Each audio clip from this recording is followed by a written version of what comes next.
Futbolda bir gün yarışmasına hoş geldiniz.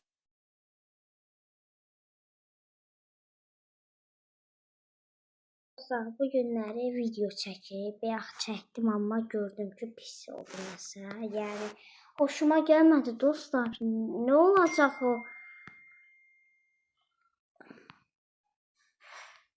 Yəni, Mbappe'yə bəlkə bir dənə də faul atım dostlar bayaq.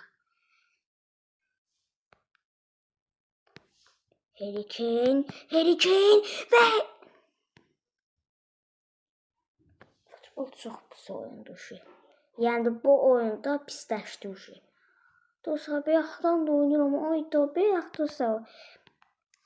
Çox gülməli şeylər oldu. Bax, gör məni takip edirik. Qaçma, ora qaçma. Qaç.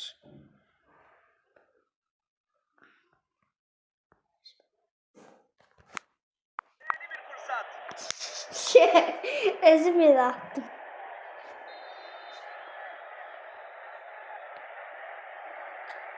Lionel Messi kısa oynuyor. Askeri iyi vurdu. Güzel geldi ama sonuç alamıyorlar. Büyük fırsat. Acele etmesine de gerek yoktu. Kaleci topu rakibe hediye etti. Alexander Arnold. Stanisic.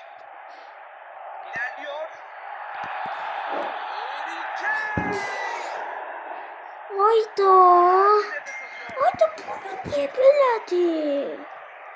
Ondan problemi oyunda tapıram. Üçüncü köşe vuruşu kullanılacak. Yox, dostlar, düz demirəm. Şuta basıb şut vermir, pas edir. Pas deyirəm. Barcelona için güzel bir karşı atak şansı. Hansı Barcelona Top şimdi Harry deyirsiniz? Kane'de. İşte şu. Ayda. Güzel bitiremiyor. Morali bozulmuş gibi duruyor. Moral Çok bozulmuş. adeden bir koşuydu. Çox əsəbləşirəm, çox. Hernandez. O hakimin səsini eşidəndə elə əsəbləşirəm ki. Hakim çox pis hakimdir. Devre arasına giriyoruz. Zaman zaman ağır ilerlediği oldu ama fena bir ilk yarı izlemedik.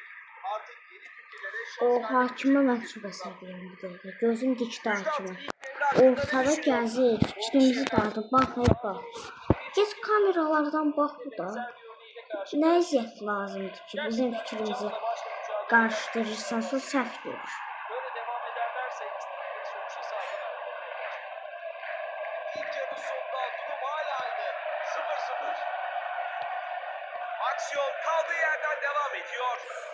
Kylian Mbappe. Barcelona hiç de fena bir performans sergilemedi. Skor ne kadar öyle görünmese de baskın ve hedef odaklı bir futbol oynayan ekip ikinci yarıda sabrını yitirmemeli. Sonuna kadar direnmeleri gerek. Jimenez.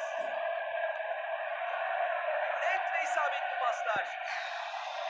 Pasım getmir pas. Top şimdi Harry Kane'de. Kanada doğru yolluyor.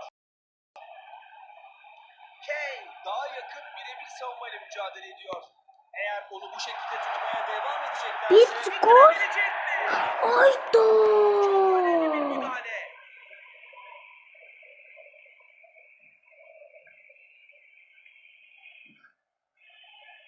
Gözlərimdən yaş damlayır axırda. Topu uzaklaştırdı. Keyifli bir maç olduğunu söylesek Ayda. yalan. Oyuncularım da onsuz da bir həmişəki qaydada. Hala 0-0. Mənə heç Mbappe düşmür. Muazzam bir savunma izliyoruz. Gündən günə pisləşir o oyun. Camavinga! Mükemmel. Tepki vermekte hiç gecikmedi. Tepkiləri gecikməmişmiş. Çox əsəbləşdim.